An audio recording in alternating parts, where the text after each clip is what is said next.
The last thing we need in life is complicated. So we'll make this as simple as possible. When we upload our videos, we try to keep them timely.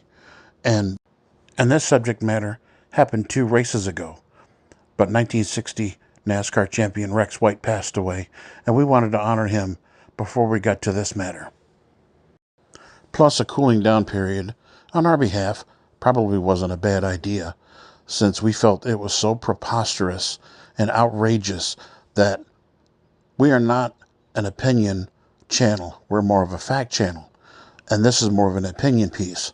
So, as my dad used to say, fasten your seatbelts.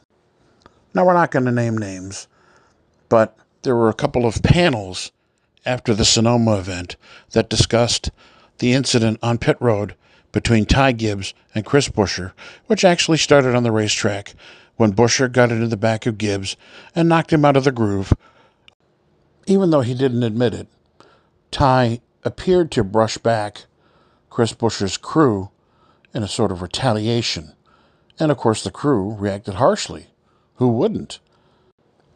Now let's get to what the panel said. All the drivers had no problem with it. And one person even said, oh, well, racing is a dangerous sport. Well, that's nice, but do we want to mow down our pit crew members? They have absolutely no defense out there against what these cars are and what they can do. And just think back to the 80s when there was no pit road speed. Not to make this about me, but I've done just about every job in racing since I joined the professional ranks in 1983, including going over the wall when there was no pit road speed and going over the wall when there was. Now I heard one of these yo-yos say, oh, well, if I can gain an advantage by messing up their pit stop, I'll do it. Coupled with saying they had no problem with what they saw, I was incredulous. Are you sure you guys want to start an episode where now a pit crew member will take a jack handle or a tire and throw it through the windshield of a race car?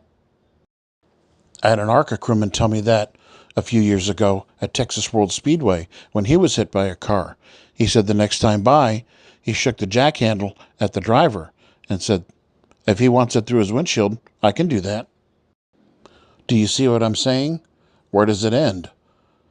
It's got to draw the line. I'm not saying NASCAR should step in, but when you're saying you have no problem with using a 3,500-pound weapon to brush back an actual physical body, there's something wrong with your thinking, I think. What do you folks think? Please leave a comment in the section below.